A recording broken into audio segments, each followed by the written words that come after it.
ئای چەندە جوانە ئەو ئاینی پیرۆزی ئیسلامە ئەگەر کۆمەڵگا تەطبیقی بکەن. وەڵڵاهی هەر کۆمەڵگایەک ئەو ئاینەی خوا تەطبیق بکەن و جێبەجێی بکەن دەبنە جوانترین کۆمەڵگا لەسەر زەویە. بەڵام بەداخەوە ئێمە بە قسە و بە کردار و بە ڕەفتار و بە هەموو شتێک زۆربەی کردار و گفتار و قسەکانمان پێچەوانی ئاینە پیرۆزەکەی خۆمانە.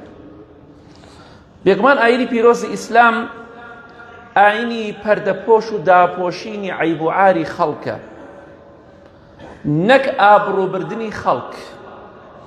بۆیە هەر لەبەرەوەی کە ئیسلام هاتووە سەتری عەیب و عاری خەڵک بکە نەک ئابڕووی بەرێ، هەر لەبەر ئەو مەبەستەیشە ئیسلام حرامی کردووە تۆمەتی زینا بدەیتە پاڵ ئافرەتانی داوێن پاک.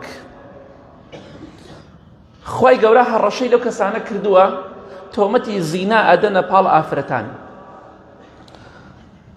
خوای گەورە دەفەرمێ ئین الذین یەرمون المحصنات الغافلات المؤمنات لعنوا في الدنيا والآخرة ولهم عذاب عظيم.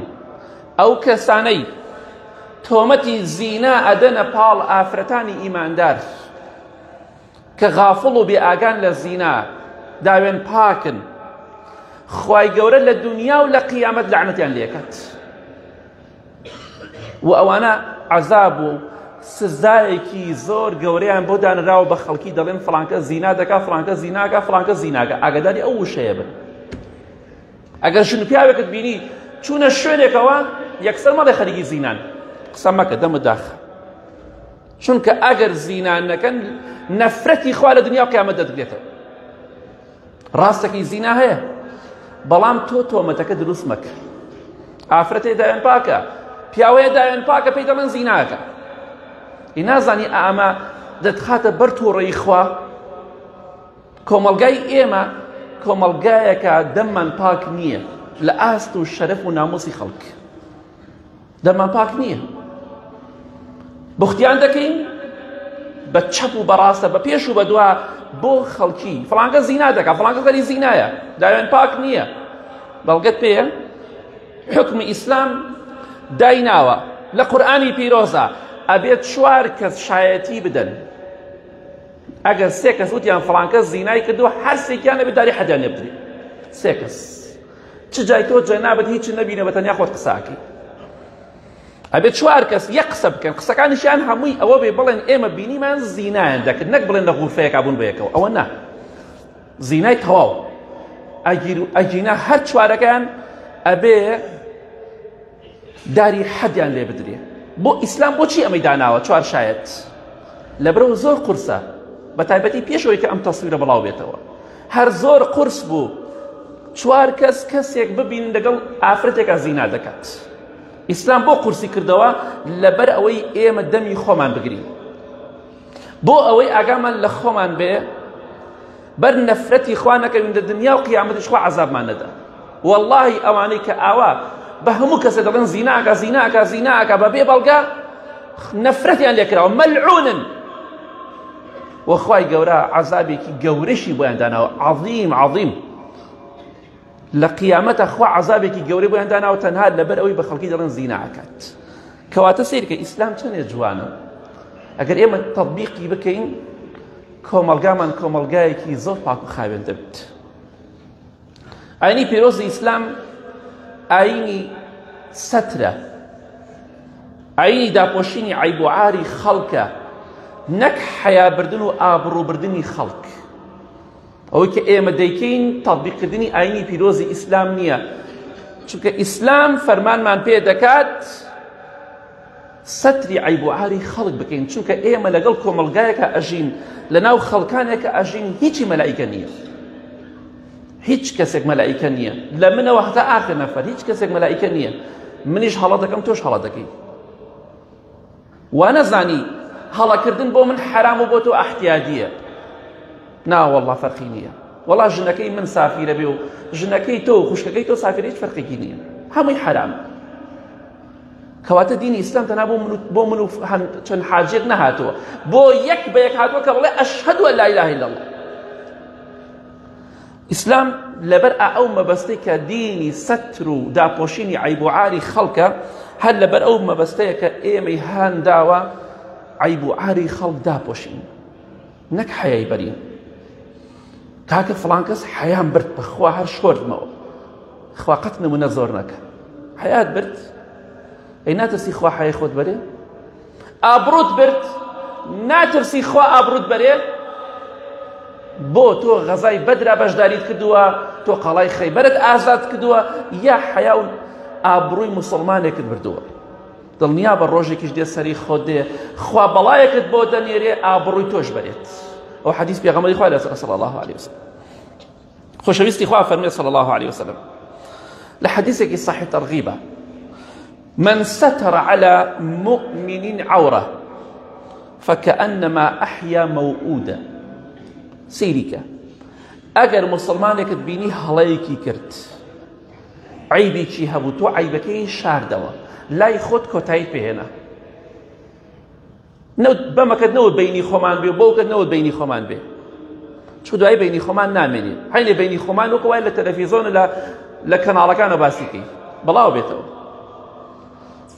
هەر کەسێک عیبێکی مسلمانێک و ئیماندارێک بشارێتەوە پاداشتەکەی وەک چی وایە؟ وەکو ئەوە وایە ئەو ئافرەتانی کە لە کاتی پێش ئیسلامە ئافرەتانێکە بوون زینە بە چاڵەکران هەر بە زین و کچەکان دەشاررانەوە لە قورئانە باس کراوە حەدیثە باس کراوە. ئەو ئافرەتی کە زینە بە چاڵ کراوە لەبەر ئەوەی کچە باوک و کەسوکاری کوشتویانە هەر بە زیندویی خستیان ناو خۆڵەوە ئەگەر تۆ عیبی مسلمانێک بشاریتە وەکو وایە ئافرەتێک لەو ئافرەتانە زیندوو کردبێتەوە زیندوو کردبێتەوە. سبحان الله ئەمە باشە یا حەیای خەڵکی بەری ئافرەتێک لەو ئافرەتانە حساب کە تۆ زیندوت کردوتەوە لە مردن ڕزگارت کردو. و پێغەمبەری خوا فەرمێ صلی الله عليه وسلم هەر کەسێک سەتری مسلمانێک بکە و عیب و عارەکانی بشارێتەوە خوا لە دنیا و قیامەت سەتر و عیب و عارەکانی دەشارێتەوە. جا تۆ ئەم پاداشتە دەستکەی باشە یای حەیای خەڵکی بەری. ئەم ئاینی ئێمە چەندێک جوانە ئێمە لە کۆمەڵگایکە خواخوامانە پێمان خۆشە ئەی لە خوا بەزیاد فڵان کەس غەڵەتی کرد ئەی لە خوا بەزیاد بێ حەیای چوو ئەلحەمدولله ئەوە کێشەکەی ئێمەیە لە کاتێکە ئیسلام ئەوەی تیان نییە لە کاتێکە ئەوە شتێک نە لە ئیسلامە هەبێت ئیسلام دەفەرمێ عیب و عاری خەڵک بشارەوە پێت خۆشە حەیات بچێت خوا هەر کەسێک لە ئێمە کە یەک بە یەکی ئێمە پێمان خۆشە ئابڕوومان بچێ نەبەخوا دەبەخوا خەڵکیش پێی خۆش نییە باش بە یا خراپ بێ کەواتە ئەگەر پێت خۆشە خوا ئابڕووت نەبە فەزحت نەکە ئاگاداری خۆت بە. یەکێ لە خواناسان و زانا گەورەکان و خۆشەویستانی خوا ئیمامی ئەبوبەکری سدیق ڕەزای خوای لێبێ سەیری ئەو ئیسلامە چەندێک جوانە چیمان پێ دەڵێت؟ ئەفەرمێ ئەگەر کەسێکم بینی دزی کرد یاخود زینای کرد ئەمە تاوانی گەورەیە. ئێستم لێرە 250 بدزنوانە زەربەتان حەیان بەرن ئەوە کێشەکەی ئێمەیە کێشەکەی ئێمە ئەوەیە نازانین عیب و عاری خەڵک سەترکەین یەکسەر حەیە بەرە بیشکێنەوە بەخوا سەری خۆشت دێت ڕۆژێک دێت خوای گەورە خۆت دەشکێنێتەوە هەر چاکەکانی تۆ بە بەرچاوی خۆتەوە کوردوەتەنی چاو زەقەی دێ بە بەرچاوی خۆتەوە چاکەکانی تۆ ئەدەن بەو کەسێک کە حەیات بردووە ئەو ڕۆژە خوازەلیت دەکات ئەگەر دنیا شەفا باجەکەی نەدی. ئیمامی ئەبوبەکر فەرمی ڕەزای خوای لێبێ ئەگەر کەسێکم بینی زینای دەکرد ئەگەر کەسێکم بینی دزی دەکرد ئەگەر هیچم دەست نەکەوێ یاخود کەسێکم بینی عارەق دەخوا ئەمە تاوانی گەورە نەفسێکان خوا ئێمە واین دووبارەی دەکەمەوە. ئیمامی ئەبوبەکر دەفەرمێ ڕەزای خوای لێبێ ئەگەر کەسێکم بینی زینای دەکرد زیناکەرێکم بینی دزێکم بینی عارەقخۆرێکم بینی ئەفەرمێ لو لم أجد للسارق والزاني وشارب الخمر إلا ثوبي لأحببت أن أستره بي. ئەگەر تەنها جلەکەی خۆم هەبێ جلەکەی خۆم لەبەری خۆمدا ئەکەنم و عیبەکانی ئەشارمەوە با خەڵک نەزانێت دزی کردووە با خەڵک نەزانێت زینای کردووە با خەڵک نەزانێت عارەقی خواردووە دای ئەپۆشم بەخوا ئەگەر هیچم دەست نەگەی و جلەکانی خۆمدا ئەکەنم بەس بۆ ئێو کەسە حەیای نەچی ئەوە ئیسلامە. خوا کێمان وای نێمە با بە خۆمان دابچینەوە. ئیسلام دینی داپۆشینی عیب و عاری خەڵکە، نەک ئابڕووبردنی خەڵک. کەسێک شتێکی کرد حەیای مەبە. ئیسلام ئەم ئاینە پیرۆزە ئاینی عیب و عار شاردنەوەیە، کەم و کوڕی مرۆڤەکان بشاریتەوە، عیب و عاریان داپۆشی، نەک ئابڕوویان بەری و حەیایان بەری. ئەمە ئاینە پیرۆزەکەی ئێمەیە. هەر لەبەر ئەم مەبەستەیشە کە ئینسانی مسلمان ئاگاداری ئەو خاڵە بێ ئاینی پیرۆزی ئیسلام حرامی کردووە شتێک لەو شتانەی پێڵێن تەحەسوس. تەحەسوس چییە؟ واتە گوێگرتن لە خەڵک. چۆن دەڵی فیتنە، یان خۆمان پێڵێن فیتنە، یعنی گوێ ئەگرێ بۆی قسەیەکی دەستکەوی و بڵاوی کاتەوە، بە دوای ئەوە گەڕە شتێ بدۆزێتەوە و بڵاوی کاتەوە. بەخوا عیبی فڵان کەسم زۆر لایە. ئینسان ئیماندارا بێ بەم شێوەیە بێ. بەخوای گەورە 50 عیبی مسلمانێکم لابێ عیبی زۆر خراپ، سەلامیشم لێ نەکا باسی ناکەم، ئەی بۆم ناگۆڕەکەم.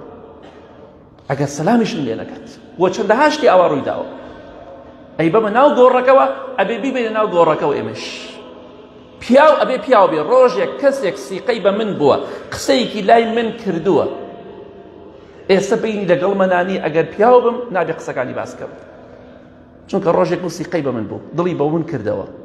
ئەوە سیفەتی پیاوە. پیاو ئەگەر واشمان نەکرد دیارە ئێمە حاشا سیفەت پیاوەتیمانتیانی. مەرد نین، ئامانەت پارێز نین. پێغەمبەری خوا صلی الله عليه وسلم لە حەدیثێکی صحیح بخاریە دەفەرمێ: ومن استمع إلى حديث قوم وهم له كارهون أو يفرون منه صب في أذنه الآنك يوم القيامة. ئیسلام بۆچی ئەمە حرام کردووە؟ گوێگرتن لە خەڵکی بە مەبەستی بڵاوکردنەوەی قسەکان، فیتنەیی، دووزمانی. هەر کەسێک پێغەمبەری خوا فەرمێ صلی الله عليه وسلم گوێ لە قسەی کەسێک بگرێ کە پێی خۆش نییە، گوێی لێ بگری. من جاری وای لەگەڵ کەسێکا قسە ئەکەم ئەڵێم فڵان کەس لە دەور نییە، مۆبایلەکە ئەڵێ نە، واتە نامەوێت کەس گوێی لە قسەکانم بێ. ئەوە جێ کاتە خارجی ئەڵێ وەرە گوێ بگرە زانە چی ئەڵێ. یا جاری وایە کابرا تەلەفۆنت بۆ کە حاشازی ئەوەندە خیانەتکارە ئەیکاتە مکالەمە جەماعی تۆ پێی نازانی، هەیە شارەزانیە، ئەڵێ فڵان کەسەوە کردم گوێ بگرە زانە فڵان کەس چی بە تۆ ئەڵێ. ئەمە حکمەکەی چییە؟ بە مناڵەکەی ئەڵێ بڕۆ بزانە فڵان کەس چی ئەڵێ. دایکێک مناڵەکەی نێرێ بۆ لای ئیخباری، بۆ ئیخباری بەسەر باوکیەوە بکە، باوکێک بەسەر دایکەوە بیکات، دایکی مناڵەکە. ئەمە تاوانەکەی چییە و حکمەکەی چییە؟ جاسوسیکردن بە دوای ئەوەی ئیخبارێکە دەستکەوێ و فڵان کەس ئاوای وت. پێغەمبەری خوا فەرمی صلی الله عليه وسلم هەر کەسێک گوێ لە قەومێک بگرێ، لە کەسێک بگرێ، ئەو کەسە پێی خۆش نییە گوێی لێ بگری، یاخود لە تۆ ڕائەکە دوور ئەکەوێتەوە، ئەڵێ فڵان کەس وەرە ئیشێک بێتە با فڵان کەس گوێی لێ نێ، بەڵام تۆ چی بڵاوێکەیتەوە. لە ڕۆژی قیامەتە ئەو کەسەی کە ئەمەی کردووە، ئەم قسەی ئاشکرا کردووە، لە کاتێکە من بەنهێنی بە فڵان کەسم وتووە، من دەڵێم با کەس گوێی لە قسەکەت نەبێ، ئەوە چه ئیکاتە مسەمع خارجی. لە ڕۆژی قیامەتە خوای گەورە هەردوو گوێیەکانی پڕەکە لە چی؟ لە قڕقۆشمی تواوە. قڕقۆشمی تواوتان بێت لە فەیسبوک و لە شتا، ئەو قڕقۆشمەی کە ئەتاوێتەوە هەردوو گوێیەکانت پڕ ئەکرێ لەو قڕقۆشمە تواوەی کە لە جەهەنەمە بە ئاگری جەهەنەم تواوەتەوە، پەنا بەخوا، لەبەر ئەوەی بەو گوێیانت گوێت لە نهێنی خەڵگرت. ئەها ئیسلام چەندێ جوانە؟ خێزانە لەگەڵ ئافرەتێکا قسە ئەکات، قسە ئەکا قسەکان نهێنی مەڕۆ لە پاڵەدا بنیشە گوێ بگرە، وریابە، ئاگاداری خۆت. کەواتە ئیسلام بۆچی ئەمەی حرام کردووە؟ لەبەر ئەوەی عیب و عاری خەڵک بڵاو نەبێت. چونکە من دەمەوێت کەس گوێی لە قسەکانم نەبێت، نهێنیە، دەمەوێت سەتری قسەکانم بکرێ، بەڵام دەچێت کابرا ئاشکرای دەکات. ها ئیسلام چەندێ جوانە؟ هەڕەشەمان لێ دەکات بۆی خۆمانی لێ بپارێزی. ئاینی پیرۆزی ئیسلام ئاینی داپۆشینی عیب و عاری خەڵکە، نەک حیابردن و ئابڕووبردنی خەڵک.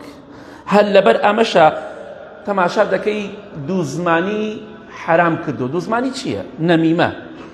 قسەیەک من قسەی لە دەم دەرەچێ ئەی با بۆ فڵان کەس ئەڵێ ها فڵان کەس ئاوای پێوتی لای ئەویشەوە قسەی بۆ من دێنی ئەڵێ ئاوای پێوتی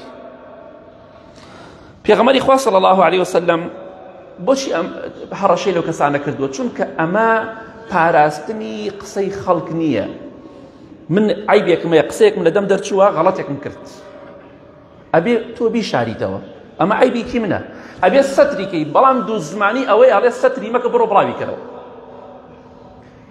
ئەم نهێنیە ئاشکرا بکە بۆی فڵان کەس و فڵان کەس بدەی بە شەڕە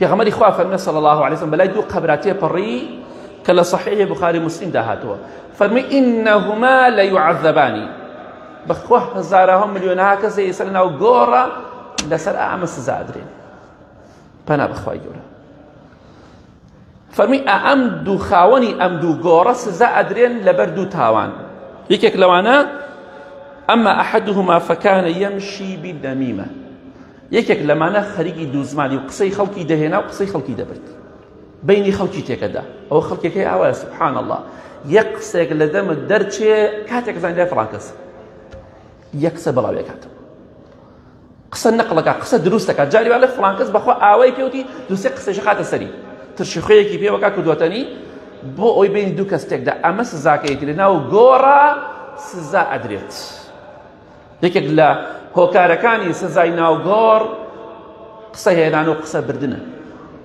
قسە بهێنی و قسە بەری کەواتە ئاگاداری خۆت ئەوە ئاینی پیرۆزی ئیسلامە ئاینی پیرۆزی ئیسلام ئێمەی فێری ئەوە کردووە عیب و عاری خەڵک بشارینەوە قسەیەکی بۆم باس کردە فڵان کەس بۆنی شەڕی لێ دێ پێویست ناکە بچی بە فڵان کەسی بڵێ دەمی خۆت بگرە بۆی نەبێتە دوو زمانی و قسە نەقڵکردن و ئەم سزایی خوا شمولیت کە لەناو گۆڕەکەتە یا ربی خوای کۆمەڵگامان لەم تاوانانە پاکەیتەوە یا رب العالمین خوای گیان ئاخرمان بەخێر بگێڕی لە گوناهی دایک و باوک و مردوەکانمان خۆش بی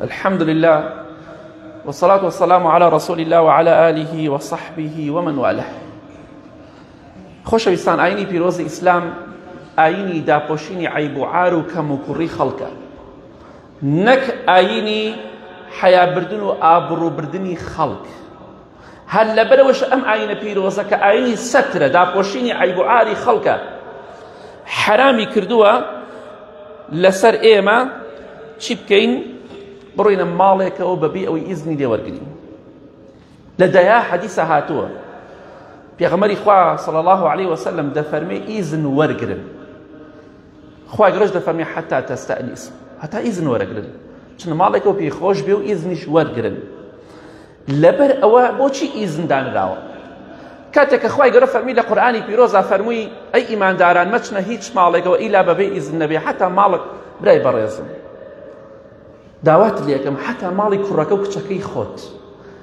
هەر خۆت مەکە ژوورا یەکسەر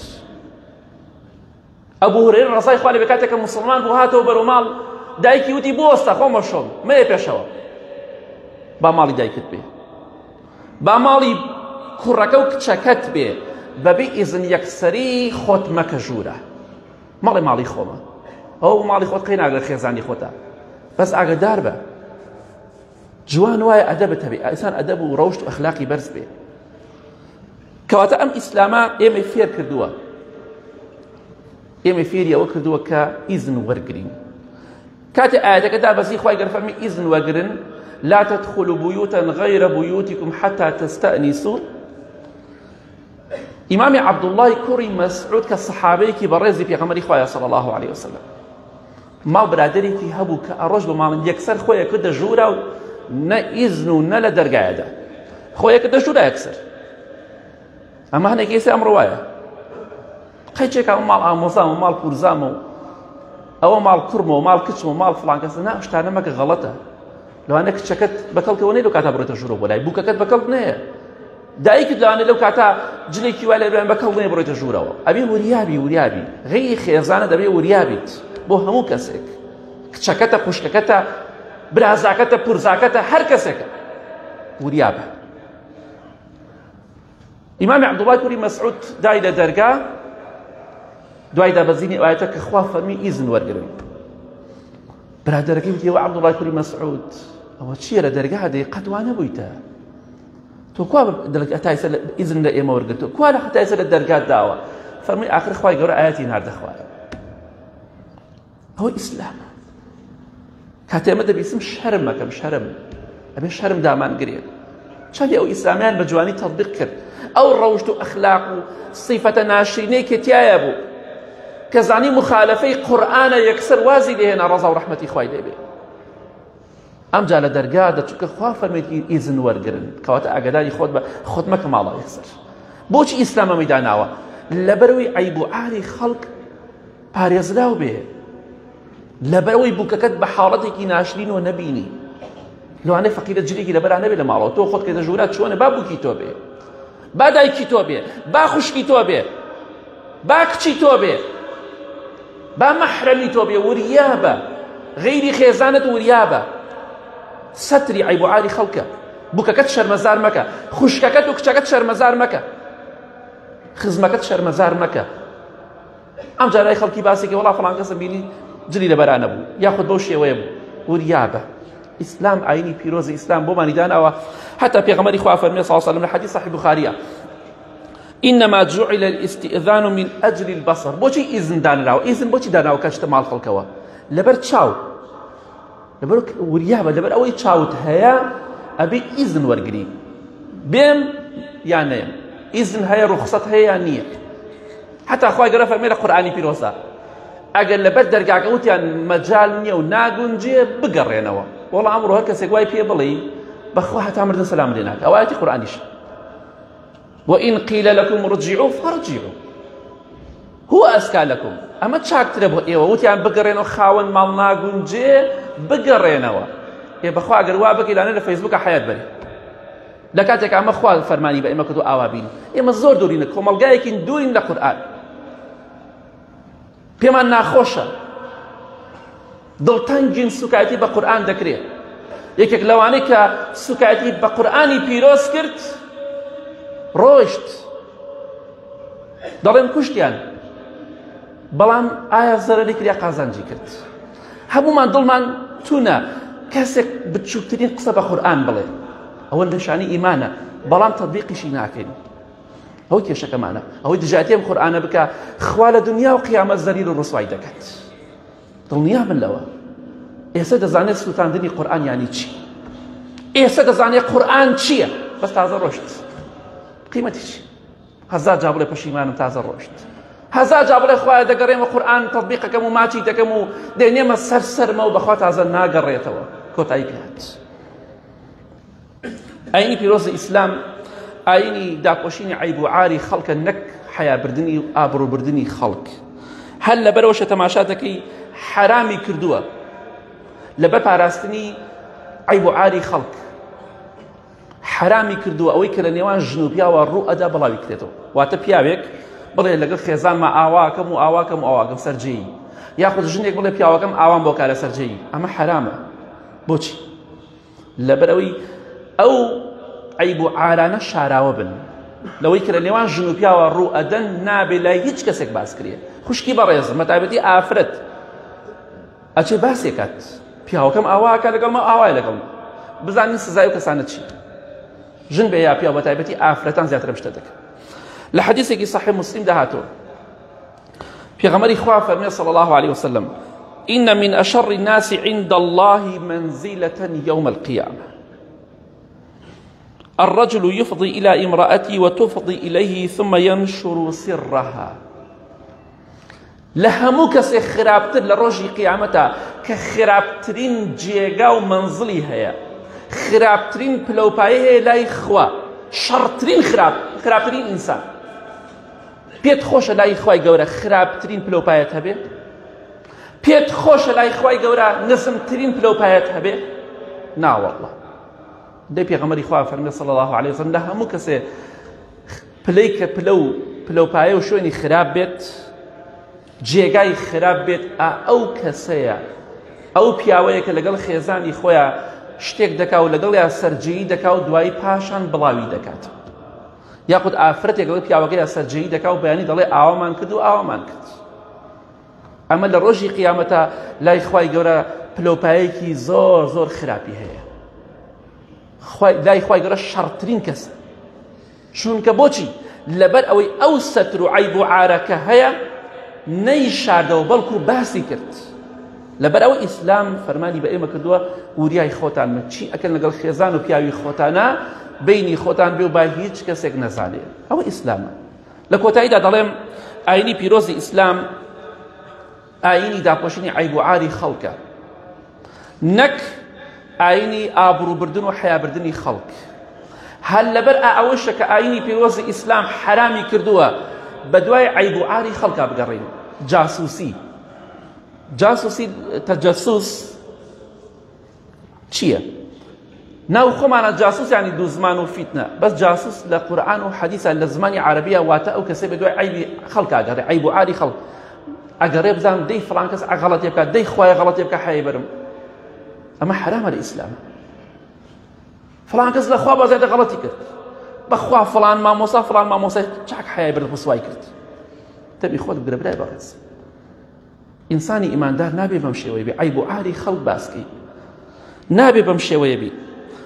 بۆی پێغەمبەری خوا فەرمی صلی الله علیه و سلم حەدیثێکی صحیح جامع صغیرە فەرمی هەر کەسێک بە جوانی گوێ بگرین، هەر کەسێک بە دوای عیب و عاری برایەکی موسڵمانیدا بگەڕێ، بە دوای عیب و کەم و کوڕەکانیا بگەڕێ، دەی بزانم چییە کا خەریکی چییە، فڵان کەس هەرچی دەستکە دەسم فڵان کەس پێم بڵێ، معلوماتی خراپم لەسەری بۆ کۆکەرەوە.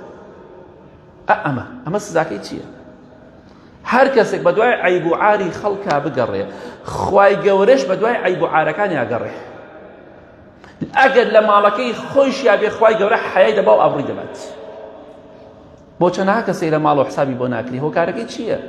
یەکێ لە هۆکارەکان ئەوەیە بە دوای عیبی خەڵکا ئەگەڕێ، خوای گەورەش وای لێ کردووە ژنەکان و مناڵەکانی بوونەتە بەڵایە بووی، هەر حسابی بۆ ناکە. نە ژن نهێنی پیاوە پارێزێ، نە مناڵ نهێنی باوکی دەپارێزێ، نەهی دایکی. بۆچی؟ لەبەرەوە وەکو بەڵایەک خوای گەورە نردوێتی بۆی، چونکە بە دوای عیبی خەڵکە ئەگەڕێ، خوای گەورە وای لێ کردووە مناڵەکانی و خێزانەکەی خۆی پیاوەکەی خۆی بۆتە هۆکاری بۆی عیبەکانی باسکە. خوای گەورە حتا لە ماڵەکەی خۆشا بێ ئابڕووت دەبات، چونکە تۆ بە دوای خەڵک ئەگەڕی. کەواتە هەر کاتێک بە دوای عیبەکانی منە گەڕایی، بە دوای عیبەکانی فڵان ئەگەڕای، دڵنیا بە خوش بە دوای عیبەکان تا ئەگەڕی، واتە خوای گەورە لە ماڵەکەی خۆتە لەناو کۆمەڵگادا ئابڕووت دەبات. بۆی کەواتە ئاگاداری خۆت. یەکێ لە پیاوچاکان دەفەرمێ کە ئێمە پیاوچاک نین، ئەوانە پیاوچاک بوون. ئەگەر برایەکی خۆم بینی لو رأيت أحد إخواني ولحيته تقطر خمرا لقلت ربما سكبت علي. چند إسلام جوان. أجر كسانك دروز بكت، أجر پیاوێکم بینی عرق بەڕیشیە هاتبۆ خوارەوە، عرقی واتە عرقەکە بەڕیشیە هاتبۆ خوارەوە، مەشروب ناڵێم مەشروبە خواڵم، لەوانەیە عرقەکە ڕژای بێتێ ڕیشیە نەی خواردبێ، عزری بۆ دەهێنمەوە. ئەکە بینیم ڕیشی پڕ بووە لە عرق و عرق دەچۆڕێتە خوارەوە، تکتن دێتە خوارەوە بە ڕیشیە، ئەڵێم نە ئەمە عرقی نەخواردەوە، ئەمە عرقەکە ئەو عرقە ڕژاوەتە ڕیشیە. بزانە چۆن ڕژاوەتە ڕیشیە، هیچ چیە بۆ ڕژانەتە ڕیشیە، ناڵێم عرق خۆرە. ئەوە ئیسلامە. ئێمە واین نەبەخوا زۆر دوورین لە کۆمەلگای ئیسلام. کۆمەلگایەکە، کۆمەلگای ئێمە کۆمەلگای حەیابردنە لە تۆڕە کۆمەڵایەتەکانە، کەواتە لە کۆتاییدا دەڵێم ئاگاداری خۆت بە. ئەگەر کەسێکی حەیابرد لە ناو تۆڕە کۆمەڵایەتەکانە، تۆش لایکی بۆ مەکە، ڕقت لێتی با ڕقت لێ بێ، لایکی بۆ مەکە. ئەو کەسێک ئەو ئیسلامەکە فەرمانی کردو بە ئێمە عیب و عاری خەڵک شارینەوە، خۆ تەنها بۆ دۆستوکانی بۆ دوژمنەکانیشدا، هەموو شتێک باس مەکە لای خەڵک، وریا بە. پێغەمبەری خوا سەڵ عەلەیهی حەیەی کافرەکانی نەبرد. با ئێمەش وابین، کۆمەلگایەک بین، کۆمەلگای داپۆشینی عیب و عاری خەڵک. هەر کەسێک حەیای کەسێکی برد، ئابڕووی کەسێکی برد لە تۆڕە کۆمەڵایەتەکان قسەی پێکرد، تۆش تەنها دەستخۆشیێکی دەبکەی لەو جوێن و سوکایەتێ بەخوا بەشداری توش. ئاگاداری خۆت. اللهم اغفر للمؤمنين والمؤمنات والمسلمين والمسلمات الأحياء منهم والأموات من أهل السنة والجمعة والجماعات. يا ربي خوايا الشفاء نخوش كان من بدي بتايبتي أواني داود وعيخيان كدو. يا ربي خوايا كومل قامان لەم تاوانانە پاکەیتەوە یا رب العالمین. خوایان کۆمەڵگامان بکەیتە کۆمەڵگایەکی بەڕێز و بە ئەدەب و بە ئەخلاق یا رب العالمین. خوایان ئەوانەی نەخۆشن شیفایان بدەی، ئەوانەی دەردەدارن خوایە دەردیانە سەر لابەری، خوایان ئەوانەی قەرزارە قەرزاریان بۆ دەبرکەی، ئەوانەی کێشە و مشکلانێ خوایە بۆیان حەلکەی، ئەوانەی هاوسەرگیری و زەواجیان نەکردو یا ربی خوایە بۆیان ئاسانکەی، یا ربی خوایە هێمنی و ئارامی وڵاتمان بپارێزی، بە ئەهلی قورئانمان قبولکەی لە دنیا و لە قیامەت یا رب العالمین. خوایان لە گوناهی دایک و باوک و مردوەکانمان خۆش بی. آمین آمین آمین. وصلى الله على محمد وآله وصحبه أجمعين.